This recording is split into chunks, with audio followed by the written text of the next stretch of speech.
Hello everybody, welcome and welcome back to my YouTube channel. If you are new and this is your first time seeing this face, hello. I really hope that you enjoyed this video. Give it a thumbs up, send me some love in the comment section, and don't forget to subscribe and share with your friends. Okay, and if you are a returning subscriber, if you are part of the gang already, okay, if you're not brand new here, hello my baby, it's good to have you back. So today we're starting a new series on the channel, okay? Bang, bang, bang. Cue the celebration music, cue the drum rolls, the sounds, all of that, okay? And as you have seen in the title down below, it's a new series. We are doing the coffee corner with Lee. I'm Lee. You guys already know that. But if you follow me on my Instagram, then you know that this has been a long time coming. This was supposed to happen a month or two ago. I have a hair out of place. This was supposed to happen about a month or two ago, and it's only happening now. But God's timing, okay?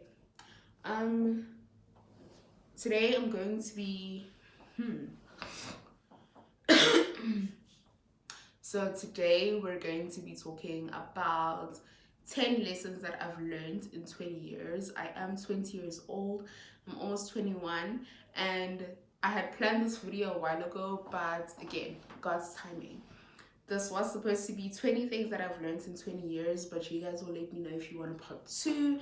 I've got some real gems to drop. Most of these things were definitely learned through my teenage years, through high school, you know, friendships, entering into adulthood, all of that, you know, learning about myself, learning about other people, learning about my religion and my relationship with God. That's what this is going to be based off basically. Okay, really hope that you guys stay for the whole video, and let's begin. In 5, 4, 3, 2. Number one thing that I've learned is you're the only one who has your imperfections or your insecurities under a magnifying glass. I swear to you, nobody else sees the imperfections that you see. I learned this the hard way. I learned this probably like throughout high school. Is yeah, like you have bullies and like mean people in life who will point out little things about yourself that they know that you don't like or that they don't like about you. But one thing that I've learned is even they forget. Like literally the next second, they don't remember anymore. You are holding on to that and you're like, oh, I look like this, or I need to fix this, I need to fix that. People really don't care, you know? People, like the people in your life who are genuine, the people in your life who really love you, they don't care. And not most importantly, but also strangers that you meet along the way, they forget. Like they see you 1 second, and the next second they've even forgotten that they've met you, you know? So don't hold on to those insecurities, and don't hold on to the notion of I need to hide myself because people are gonna see A, B, and C about me.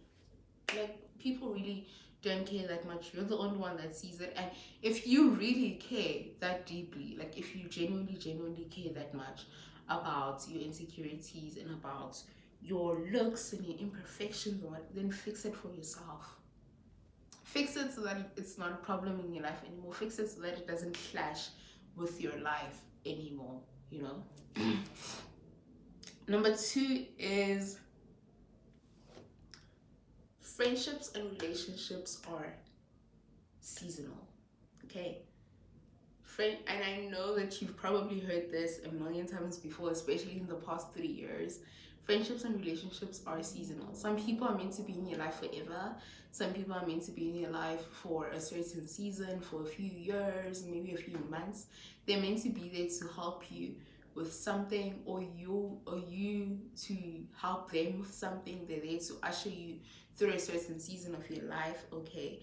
Not everyone is supposed to last for a lifetime, and I feel like the world would be such a better place with like less grudges and less pain if we understood that, especially if the friendship or the relationship didn't end in a painful way, like there wasn't any abuse happening or any ill speaking of other people. Understand that it had to end at that point, like it was over. You don't have to be in each other's lives forever. There's no need to drag a relationship and try to like keep it forever, and it's not enjoyable for yourself or for the other person, you know. So if it's time for something to end, let it end, because with every ending, there's a new beginning, okay? There's a rebirth with every quote unquote death, okay? Number three is no one owes you anything. Everyone is just trying to live their lives, okay? I heard a very good quote on TikTok the other day or yesterday, and it said that that person had seen a TikTok of someone saying that it's your mother's first time living life as well. And I think after seeing that, I was like, and I always like to relate everything to like everybody else in my life or to everybody else in general. And it's like we're all here on earth for the first time, you know. Sure, we learn from other people's mistakes and whatever, but along the way there will be casualties. Unfortunately, people will be hurt. We will do things wrong. We will hurt people. We will, you know, do things that we're not supposed to do. Unfortunately, we're human and we're on a learning route. No one is perfect. Jesus is the only human being who lived and was perfect, and he's not walking earth anymore, you know. And even if he was literally the only perfect person, you know. So we can't expect everyone to, we can't hold grudges for the pain that people caused us, because they're also on a learning curve, you know. They're also trying to figure out life. They're also trying to figure out what to do. You're figuring out friendship as you go. You're figuring out relationship, parenting, all of that, you know. And all, especially I think, just as I said in my first in the last point, is if somebody caused you pain and it wasn't intentional, yeah, that's what I said in my last point. If somebody caused you pain and it wasn't intentional, if somebody did something to you and it wasn't intentional, holding a grudge will only hurt you more than it hurts anybody else in your life, you know. And I think at some points, especially at the age that we're at, I think at the age that I'm at, especially like in your 20s, going, you know, in your early 20s, in your late teenage years, whatever, mid 20s, you are at the age that you if you sit down and you look at it, is it really that serious? You know, you can tell what's serious and what isn't. You can tell if somebody was being intentional with hurting you or not. I feel like we're at that point in our lives now. And then number four, just to throw you off a curb a little bit, don't leave the house looking messy. I'm a fine one to speak, because one thing about me, I will leave the house looking anyhow, okay? But guys, you have no idea who you're gonna meet out there. You have no idea what's gonna happen out there. You don't want to go out into the world and jiggy, God forbid, you're fainting and you look a hot mess. And you look like Nakaya. Like you really don't want that. Like if you're gonna leave the house, be intentional about how you look. I feel like every single time that you step out, you're representing yourself. And it doesn't matter if you're stepping out as this version of yourself or you're stepping out as this version of yourself. Like I said, you have no idea who you're gonna meet when you leave the house, you know. So leave the house intentionally looking good. I'm not saying put on a full face of makeup and wear nice hair and high heels when you leave the house or whatever, but look clean. look clean, okay? Like put on proper clothes when you leave the house, look nice. If you can, smell good. You know, make sure that your hair is done. It doesn't have to look like 30 inches in you, but make sure that your hair looks nice and you look clean. And when somebody bumps into you, they're not gonna be like,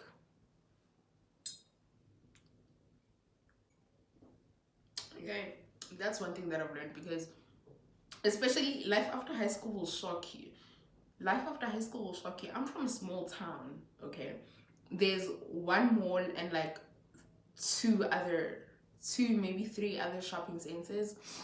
So trust me, you will bump into someone that you know.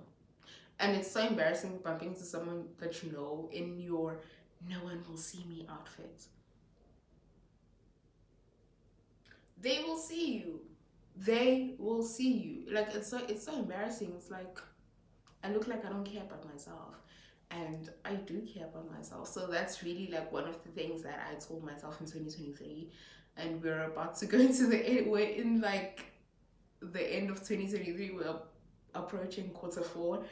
But I'm still like, I still want to be very intentional about the way that I look, how I dress, and all of that, you know. And I want you guys, if I look good, I want my subscribers to look good too, because y'all are my fam.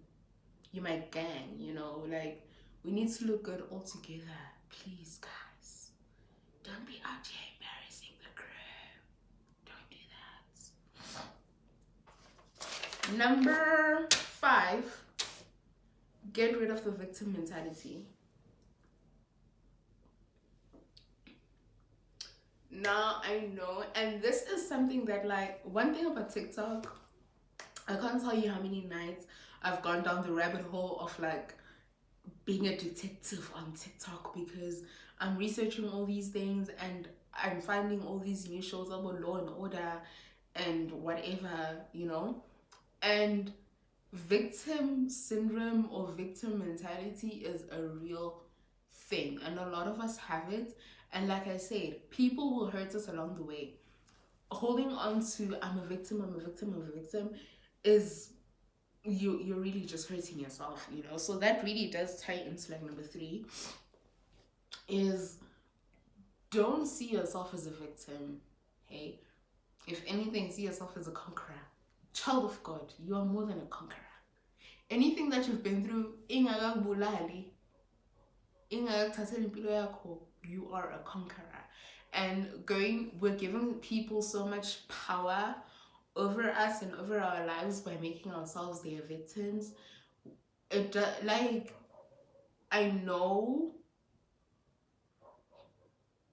people hurt people, and we go through certain stuff in life that is like really hard to get over, and like really hard to really hard to just like jump through. But don't just like get rid of the victim mentality. I think more so, I'm so far away when I do that. More so, like, do some introspection, take care of yourself. If you can, seek a therapist, you know, all of those things. Don't stay in that mentality of I'm a victim and I can't A, B, and C, D, you know, I can't move on with my life. Do whatever you can. Visit family, close friends. Visit family, visit close friends. Spend time with loved ones. Get yourself out of that I'm a victim mindset. You know, it's very important for your future. It's very important for your well-being. It's very important for whatever else that you're going to go through in life. I noticed I'm a survivor of bullying from like grade R, you know. So since I was like 5 years old, I've been bullied.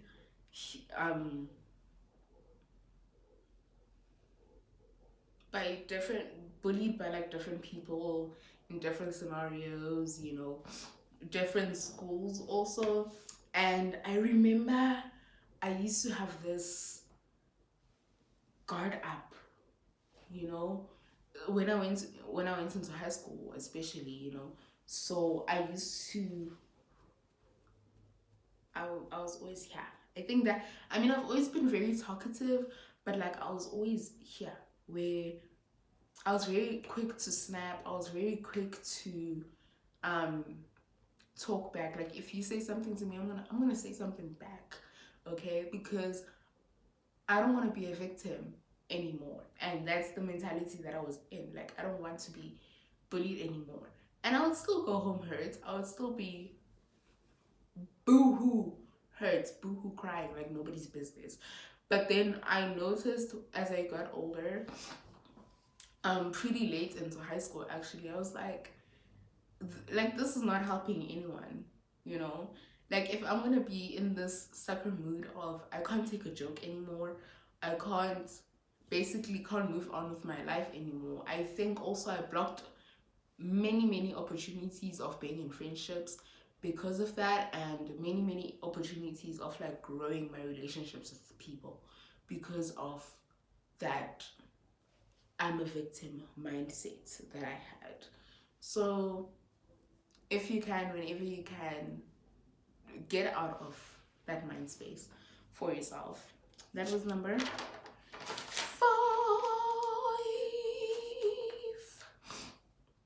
What if we actually go through the whole list? I feel like we can totally do 20 things that I learned in 20 years. I'm having coffee at like 9 p.m. in the evening. So you can just imagine how much energy I have right now. Number six is don't give up. Take breaks, breathe, take the time to look at the situation from a wider angle, take the time to assess the situation, but don't give up. Many of us go through life giving up on so many things, and we dub it as maybe God didn't want this for me, maybe I wasn't supposed to do this. But that's not true, you know. Just because it's difficult doesn't mean it's not worth it. In fact, if it is more difficult to do, if it's more difficult to achieve, then it's all the more worth it, you know. So just because something is difficult doesn't mean that you should give up on it. That is yours. Your Goliath will come, and trust me, Goliath is difficult to defeat. The enemy will try to steer you away from your purpose and from your dream and from God's dream for you, but don't let him do it, you know. If something is difficult for you to accomplish and for you to achieve, take a deep breath, go back into your safe space with God and ask him, hey, so what do we do now? What happens now that this thing is not going the way that I thought it was? I thought it was supposed to be like this, and I was like this, so what do I do? Go back into your safe space, assess the situation, look at it properly from an outsider's perspective even, okay? But don't give up. Don't give up on your dream. Don't give up on your goals, ever. If God has called you to do that, or to be that, or to achieve that, then by fire, by force, come hell or high water, it will happen. It will happen, okay? But he needs you to do it. He needs you to do it. And if not you, then who? Think about that. And number 7. Number 7 is a consistent routine will work wonders in your life. Keeping a routine, I don't know how many times I change up my routine. If you know me, if you've been around me long enough, then actually it doesn't even have to be long, okay? Like if you've known me for even a month, then you know I switch up my routine all the time. Like my life is never, I think especially because I study from home, I don't leave the house much. I have ample time to change up my routine. But one thing that I know that is, if I keep it, that has worked from one thing I know that has worked for me definitely is, if I keep a consistent routine long enough, then I can see the difference in my life. I know I can see the glow in my skin even because I'm drinking water. I can see my work is improving, my life is improving, my content is improving. So whenever I keep a routine and I, keep a schedule, a proper schedule, things in my life start happening for real. Okay, instead of just waking up every morning and winging it and just like, let's see what the day has to bring for us. And yes, some spontaneousness. I know I can't say the word properly, like the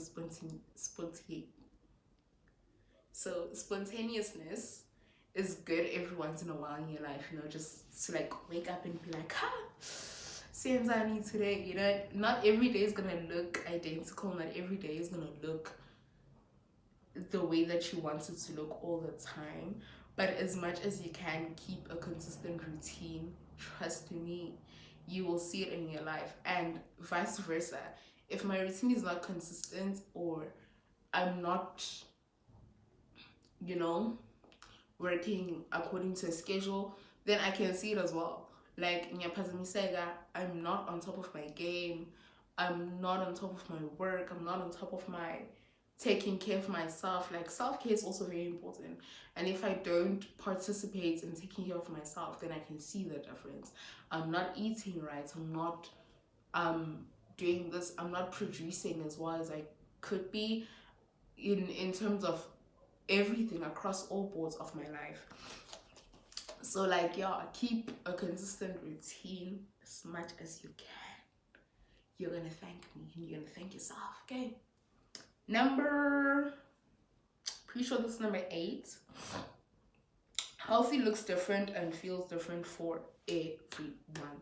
Like I said in my previous point in number 7, whenever I keep a consistent routine, I can feel that I'm so much more healthier and I look healthier. But that doesn't mean that I become skinny mini overnight. Not everybody's healthy looks skinny. Not everybody's healthy looks like A, B, and C. Some people's healthy looks, I'm not healthy right now, but like, you can tell when I'm healthy even though I'm a big curvy girl. So you can still tell. Not everybody's healthy looks like eating a green salad every day. Not everyone's healthy looks like drinking 10 liters of water every day. Not everyone's healthy. Our bodies are also different and need different things and want different things and respond to different things that we cannot sorry, we cannot pocket this one image of this is what healthy is, and if you're not doing this, then you're not healthy. Like I said, our bodies all respond differently to different things. So I think results speak louder than actions, or results speak louder than progress. And I know that's the podcasters are gonna be shaken up by this, because everybody's like, your process, it matters, and it does. But like, you can't tell if your process is working unless you are reaping results. You get? I know you get, because you get me. And then number 9. Number 9 is, you live the life that you choose for yourself every day. I cannot stress this enough. Every day you wake up and you have a choice. Every day you wake up and you choose to be sad, or you choose to be angry, and you choose to be happy. Every day you wake up and you choose if you want to get up. Do you want to get out of bed? And I know everybody's like, but I don't have a choice. I have to go to school. I have to go to work. I have to do this and do that. But you do have a choice. Manga Funi, you can literally stay in bed and be like, I don't want to go to work. If this, I don't want to go to school. If this, I don't want to, you have a choice. And with choice comes consequences, You choose to do one thing, you have to live with the consequences of your actions. You have to live with the consequences of what you chose to do. So every day we have a choice, and as a result of those choices, we reap what we sow, just like with everything in life, And as adults, as grown ups, we need to learn that every day you have a choice, okay? And I'm not, you have a choice, you can choose if today I want to be happy or I want to wallow in my sorrows, or I want to sit and think about all the bad things that have happened in my life. You have a choice, and I'm saying this because I know every day I have to choose. Every day I need to choose for myself if I actually want to do certain things, Every day I have to choose for myself if do I actually want to get up? Do I actually want to live a happy life? Do I want to do my work? Do I want to shoot content? Do I want to do A, B, and C? And sometimes we make those choices subconsciously, and sometimes you do make those choices consciously. And you won't always know, Sometimes it just sneaks up on you and you're like, oh, I've been in bed the whole day and haven't done anything, or I haven't taken care of myself the whole day. I've just been running around like a rabbit and doing work. Unfortunately, life is weird. Hey, life is in your hands. What's not in your hands? It's in God's hands. But again, you choose to put it in God's hands every single day. Like, it's a decision that you make. These earrings are pinching my ears like crazy today. But anyway, is it number 9? Number 10? Not me being lost. Number 9, number 10. Soft life has nothing to do with money.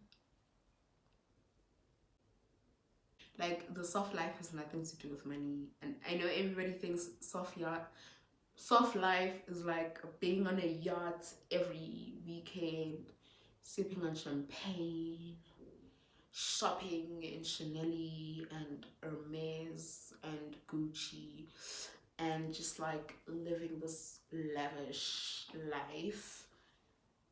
It's not. You can create soft life for yourself at home anytime, any day. Like, waking up, I remember Kay Yarms used to say for her, she wakes up like an extra, I think 30 minutes or whatever every day, so that she can, just like defrost and just sit in her bed and just like watch TikToks or whatever. I don't remember what she says she does exactly. But again, you choose that for yourself every day. You choose a soft life or a hard life for yourself every day.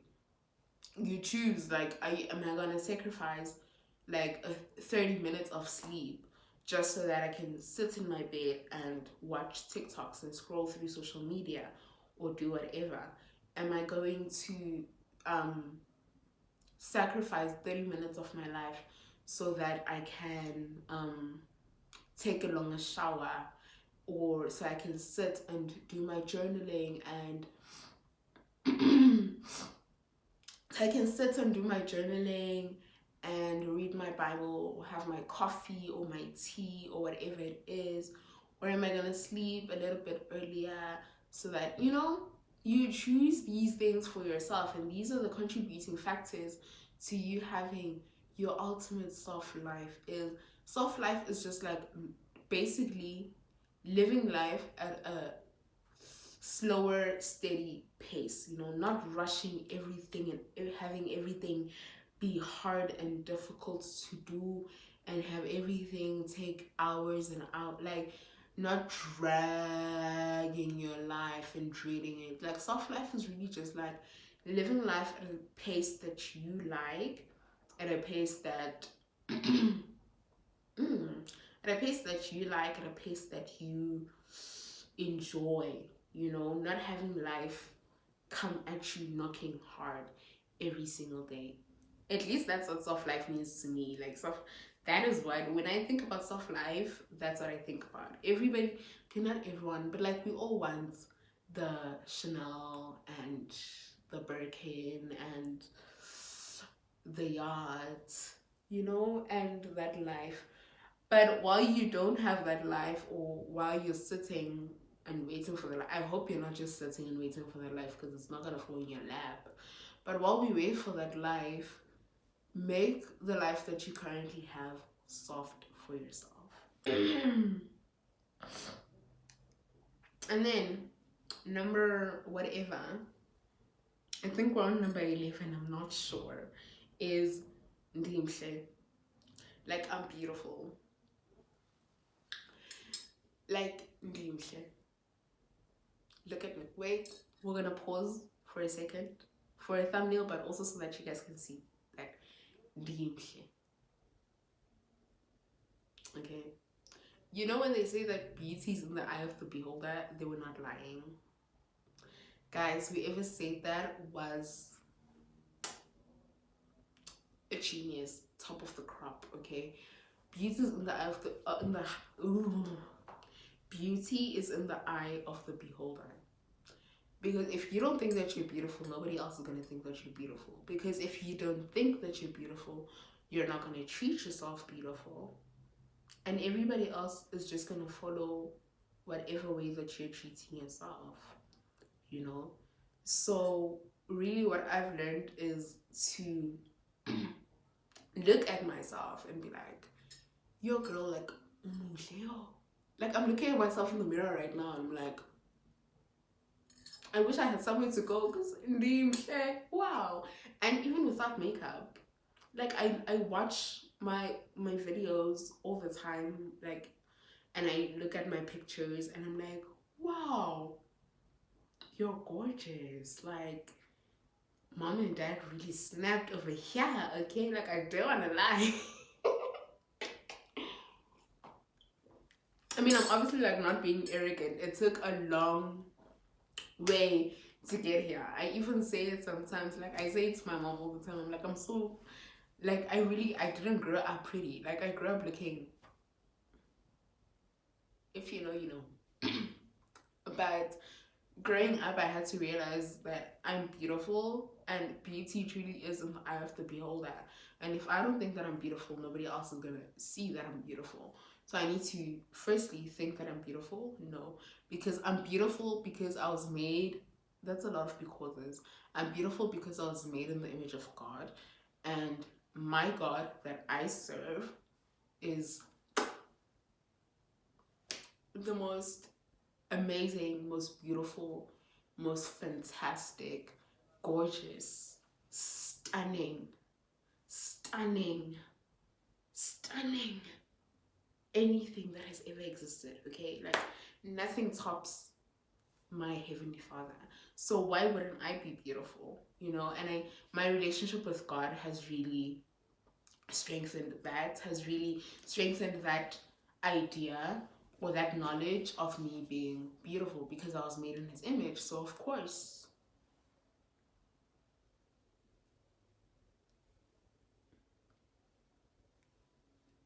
the proof is in the pudding. Okay, pudding.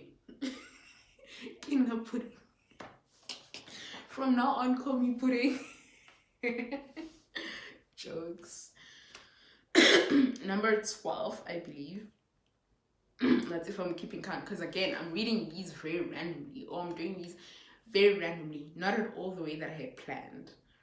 So number 12 is slow down, it will happen in good and perfect time. Whew. One thing about God's timing, there's a pastor that I watch, and his favorite line is like, God's never late, he's always on time. God is never late, he's always on time. And I know that verse that you guys all like, I think it's Isaiah 60 or something. I'm gonna put it up here. I don't really know it that well, but it's at the right time, the Lord will make it right. And God, in his own time, at the right and perfect time, he will make things right. I look at certain things and certain situations in my life and I'm like, yo, if you had done it earlier, and then I go back and think and I'm like, if you had done it earlier, I would have flopped, I would have messed up, you know. So I'm glad that you told me, and this is me like speaking to God. I'm like, I'm so glad that you told me to slow down and take my time and listen to instruction, or else I would have flopped big time. I would have messed up this opportunity. I would have messed up what you had planned for me. And today I come here to tell you guys, listen to God, slow down, okay? When the time is right and when he has ordained for it to happen, it will happen, and it will be beautiful, it will be majestic, and you'll be in so much shock, and not shock of, oh my gosh, God, he actually did this, but shock of, wow, this is so much better than I thought it would be, you know. And then number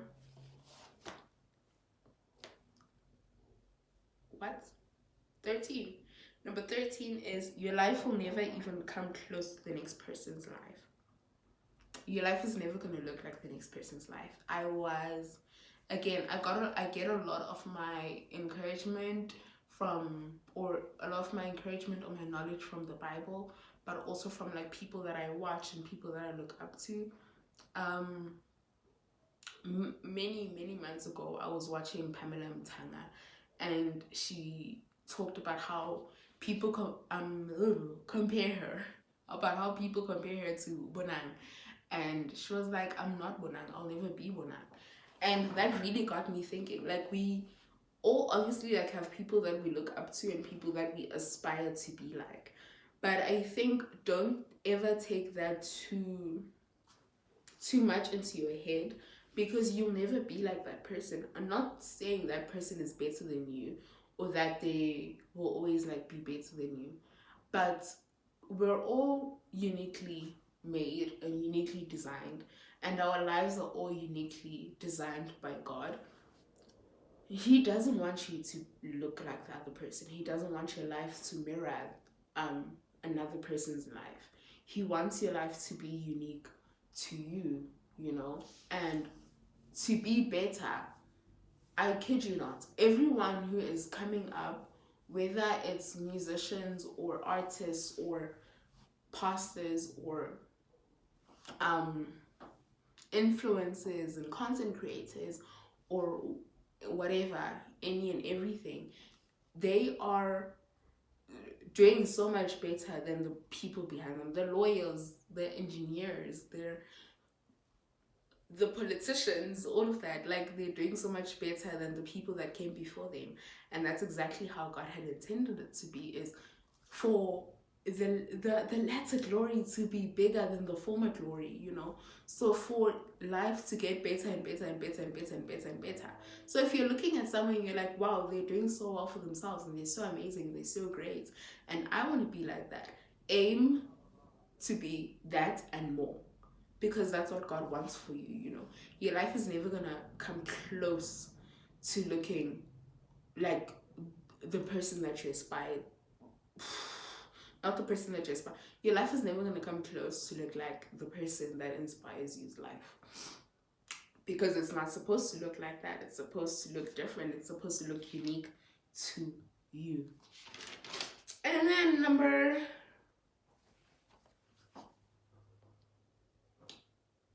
14. Number 14 is no amount of love or care that you give someone can make them reciprocated. Guys, love and care, and I'm not talking love about like relationships and the boyfriend and girlfriend love that you guys want to talk about. No, we're not talking about that, okay? We're talking about just love in general, like friendship love, platonic love, relationship love, whatever. There's no love that you're gonna give anyone that is gonna make them love you back unless they genuinely want to, you know. Like I said, we have choices in life as humans, and people choose whether or not they want to love you. And people can choose to not love you even though you love them. And your love and your care for that person should not be determined by whether or not it will be reciprocated. You shouldn't be like, oh, I'm not gonna give you love anymore because you don't love me, so I'm not gonna love you. Or I'm not gonna care for you anymore because you don't care for me, so I won't care for you. Do it anyway, because again, you're created in God's image. God is love. He doesn't just have love. God is love. He walks in love. He moves in love. He does everything in love. So move in love. Walk in love. Show love. And if it's meant to be reciprocated, it will be. Trust me. And even if it's not, you did your part. We're not responsible for other people's actions or other people's thoughts and other people's emotions. You're just responsible for your doing. And you don't want to screw yourself over by not loving and caring for other people just because you're like, they're not going to reciprocate it anyway. They're screwing themselves over. Don't be that person. I'm pretty sure we're like at number 90. I have no idea what number we're on because these points are, I'm like at the last 2 points and I'm trying to see what I didn't.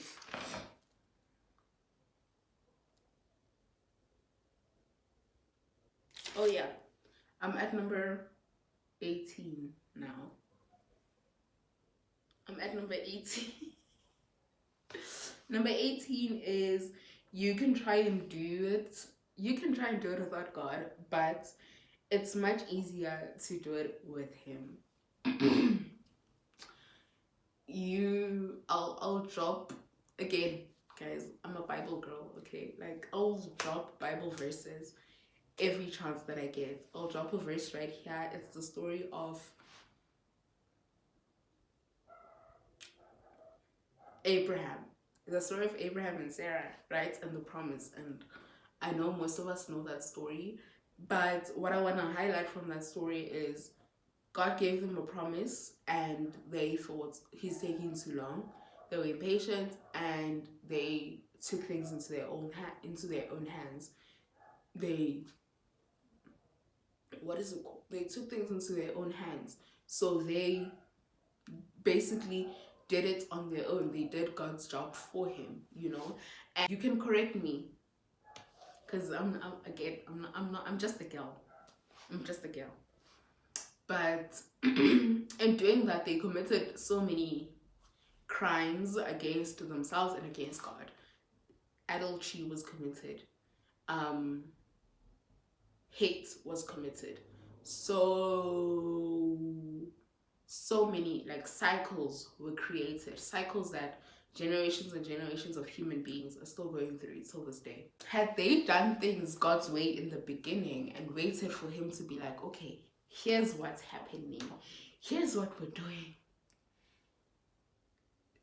like it would have been so much better for themselves and for everybody else, you know. So, and it's so much easier. Like there's a load that is lifted off of you when you let God handle it instead of handling it on your own. Even Jesus says in the book of Matthew, my favorite verse right now, Matthew, this is embarrassing. This is so embarrassing. I'm gonna put it up here. But like, if you follow me on socials, then I've been sharing this verse a lot since like last week or 2 weeks ago. So you've definitely seen it. It's Matthew, I want to say 6, or is it 11? Is there Matthew 11? Matthew 11 verse 28 to 30.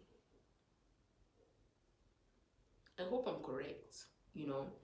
And that's Jesus saying basically like, take on my yoke, take on my burden because it is light. And I always read that and I see it as, if I'm taking on his burden, then there's an exchange that's happening. That means that he's taking on my load, because he says that all who labor and are heavy burdened, whatever, come to me and I'll give you rest. There's a rest that comes with letting God take things into his own hands and letting him, because he knows best, he knows better than we do. So let him take it into his own hands and do it, and you will find rest, you'll find ease, and you'll find better results, all in all, if you do that, you know. And I fully and totally believe in letting God be God and letting me just be me, you know, just a girl. I'm just a girl after all. 19 now. Number 19 is community is important. Community is important, okay? It takes a while. It takes forever to find your community and like your perfect people, but like community is important, and hold on to your community as much as you can. It's very important to have a core group of people around you who will take care of you during a time of need, who will be there for you, who will be able to show you right from wrong in times, because we're human beings. You're gonna be wrong sometimes, you're gonna go through trials and tribulations, and you need people who are there to anchor you and bring you back towards yourself and bring you back down to earth, you know, at times. So community is so important, and it's a gorgeous concept that God created. And then number 20, last but not least, is do it. And if it flops, it flops, and there's nothing that you can do, but at least you can say that you tried. That is not the whole title, but I'm just saying, okay, do it. If you have an idea, do it, implement it.